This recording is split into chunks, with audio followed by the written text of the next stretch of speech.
உலக அரசியல ஒரு முக்கியமான நகர்வு நடந்துட்டு இருக்கு. ரஷ்ய அதிபர் விளாடிமிர் புட்டின் சீனாவுக்கு போயிருக்கார். சீன அதிபர் ஷி ஜின்பிங்கை சந்திச்சதுக்கு அப்புறமா அங்கு நடக்கின்ற உச்சி மாநாட்டிலேயும் கலந்து கொள்ள இருக்கார். ஆனா இந்த சந்திப்பு சீன விஜயம் சாதாரணமான ஒன்றல்ல. அமெரிக்க அதிபர் சீனாவுக்கு போய் சீன அதிபரை சந்திச்சு சில நாட்களுக்கு பிறகு ரஷ்ய அதிபர் சீனாவுக்கு போயிருக்கின்றார். உலக வல்லரசு நாடுகளுக்கு இடையில இப்ப என்ன நடக்குது? ரஷ்ய அதிபர் புட்டினுடைய சீன விஜயம் ஏன் இவ்வளவு முக்கியத்துவம் பெறுகிறது?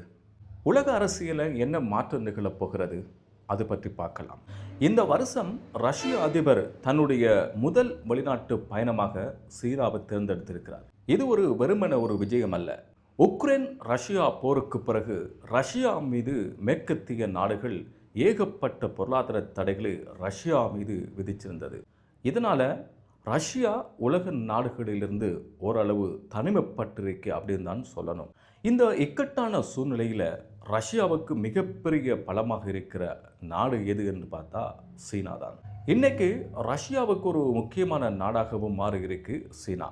ரஷ்யாவுக்கிட்ட இருந்து மிகப்பெரிய அளவிலான கச்சா எண்ணெயை வாங்குற நாடு எது என்று பார்த்தா சீனா தான். ரஷ்யாவுக்கு மேற்கத்திய நாடுகள் விதித்த கடுமையான பொருளாதார தடைகளையும் மீறி இன்றைக்கி நெருக்கமாக நின்று கை கொடுத்துட்டு இருக்கின்ற நாடு எதுன்னு பார்த்தாலும் சீனா தான். இப்படி நெருக்கமாக இருக்கிற நேரத்தில் நாங்கள் இந்த இடத்துல ஒரு சுவாரஸ்யமான விஷயத்தை கவனிக்கணும். சீனா ரஷ்யாவுக்கு கூட நெருக்கமாக இருக்கணும் அப்படிங்கிறதுல கவனமாக இருக்காங்க. ஆனால் ரொம்பவும் நெருக்கமாக போயிடக்கூடாது அப்படிங்கிறதுலையும் மிக கவனமாக இருக்கிறாங்க. இது ஏன் தெரியுமா? சீனாவுக்கு அமெரிக்கா, ஐரோப்பிய நாடுகளுக்கு இடையிலான வர்த்தகம் மிகப்பெரிய அளவில் இருக்குது. உக்ரைன் போரை காரணம் காட்டி ரஷ்யாவுக்கு பகிரங்கமாக திறந்த அளவில் ஆதரவு தெரிவித்த சீனாவுக்கும் அமெரிக்காவுக்கும் இடையில் இருக்கின்ற வர்த்தக ஒப்பந்தம், அந்த வர்த்தக புரிந்துணர்வு வியாபாரம் தடைப்பட்டு விடும் என்கிறதுலேயும் சீனா கண்ணும் கருத்துமாக இருக்கு. அதனால தான் அமெரிக்க அதிபர் டொனால்ட் ட்ரம்ப் சீனாவுக்கு வந்தப்போ ரொம்பவும் உபசரித்து கவனிச்சிருந்தார். ரஷ்ய அதிபர் புட்டின் இப்போ வந்தப்போவும் அவரையும் நெருக்கமாக கவனிச்சிட்டு இருக்கிறார் சீன அதிபர். இப்படியெல்லாம் சீன அதிபர் செய்கிறார் அப்படிங்கிறது டொனால்ட் ட்ரம்புக்கு தெரியாமலும் இல்லை, ரஷ்ய அதிபர் விளாடிமிர் புட்டினுக்கும் தெரியாமல் இல்லை. ஆனால் விளாடிமிர் புட்டினுடைய இந்த பயணத்தினுடைய நோக்கம்தான் என்ன? சீன அதிபர் எப்படித்தான் இருந்தாலும் சீனாவுக்கும் ரஷ்யாவுக்கும் இடையிலான உறவை ஸ்ட்ராங்காக்கணும் அப்படிங்கிறதுல மிக கவனமாக இருக்கிறார் புட்டின். அதுலேயும் ரஷ்யா மேற்கொண்டு வர இயற்கை எரிவாயு திட்டம், இந்த இயற்கை எரிவாயு பைப்லைன் திட்டத்தை சீனாவுக்கு இடையில் மேற்கொண்டு அந்த திட்டத்தை ஒப்பந்தத்தை எப்படியாவது ஓகே பண்ணிடணும் அப்படிங்கிறதுலையும் ரஷ்ய அதிபர் குறியாக இருக்கிறார். இந்த பயணத்தோட நோக்கமும் முக்கிய நோக்கங்களை இதுவும் ஒன்றுதான். இந்த திட்டத்தை சீனா ஓகே பண்ணினா ரஷ்யாவிடமிருந்து 50 பில்லியன் கனமீட்டர் இயற்கை எரிவாயுவை ரஷ்யாவிடமிருந்து சீனாவுக்கு சப்ளை பண்ணலாம். சீனாவிடமிருந்து ஏராளமான வருமானங்கள், லாபங்கள் ரஷ்யாவுக்கு கிடைக்கும் இந்த இயற்கை எரிவாயு பைப்லைன் திட்டத்தின் மூலமாக. ரஷ்யாவிடமிருந்து எந்த பொருட்களையும் கொள்வனவு செய்யாமல் அமெரிக்காவும் ஐரோப்பிய நாடுகளும் தடை விதிச்சிருக்கு. அப்போ ரஷ்யாவிடம் இருக்கின்ற இயற்கை எரிவாயு கச்சா எண்ணெய்களை மொத்தமாக என்ன செய்யலாம்? அமெரிக்காவும் ஐரோப்பிய நாடுகளும் வாங்கலாம் அப்படின்னு சொன்னால் சீனாவுக்கு நாங்கள் வித்துடலாம், சப்ளை பண்ணிடலாம். அப்போ நமக்கு அமெரிக்கா ஐரோப்பிய நாடுகளுக்கு அனுப்ப வேண்டிய தேவையில்லை, மொத்தமாக சீனா வாங்கி அவங்க வேறு என்னென்றாலும் செய்யலாம், வேறு நாடுகளுக்கு விற்கலாம் அப்படிங்கிறதுல குறியாக இருக்குது ரஷ்யா. ஏனென்றால் இன்றைக்கு தவிர்க்க முடியாமல் உலக நாடுகளுக்கு மத்தியில் ஒரு வியாபார மிகப்பெரிய வர்த்தகம் நடக்கின்ற ஒரு மிகப்பெரிய ஹப்பாக மாறி இருக்கு சீனா.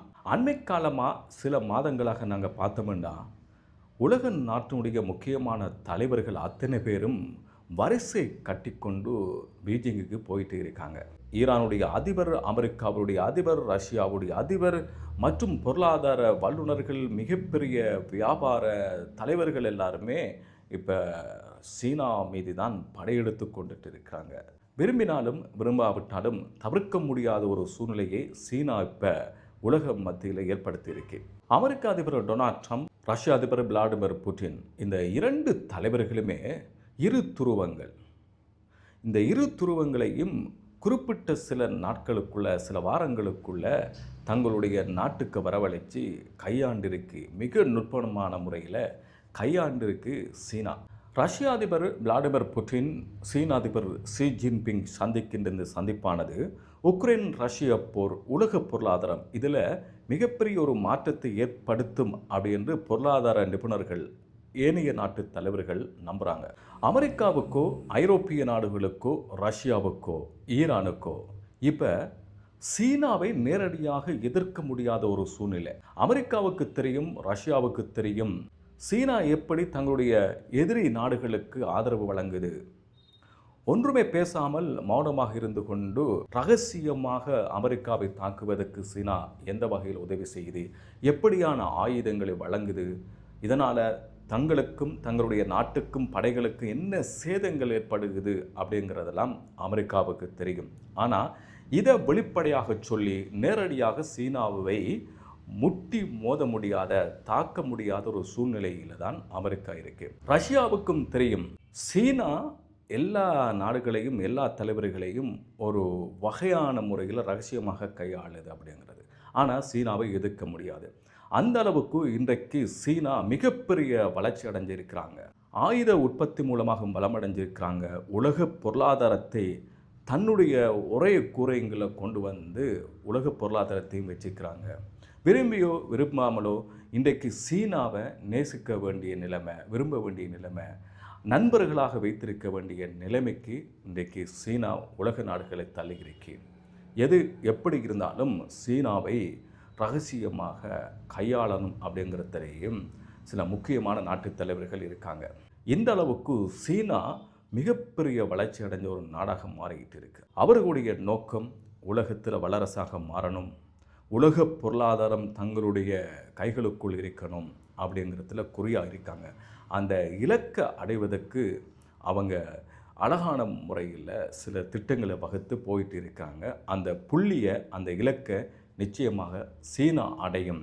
அமெரிக்காவோ ஐரோப்பிய நாடுகளோ இந்த விஷயத்தில் மிகப்பெரிய தோல்வி அடைவாங்க. பின்னுக்கு போய் சீனா உலக பொருளாதாரத்திலையும் வல்லரசு நாடாகவும் முன்னுக்கு வரும் அப்படிங்கிறதுல சந்தேகமே இல்லை. இதை பற்றி நீங்கள் என்ன நினைக்கிறீங்க? சீன ரஷ்ய நட்பானது அமெரிக்காவுக்கு சவாலாக அமையுமா? உங்களுடைய கருத்துக்களை கீழே கமெண்ட்ஸ் பாக்ஸில் சொல்லுங்கள். இந்த வீடியோ பிடிச்சிருந்தா லைக் பண்ணி ஷேர் பண்ணுங்கள். மறக்காமக்கு சப்ஸ்கிரைப் பண்ணுங்கள். அடுத்த வீடியோவில் சந்திப்போம். நன்றி.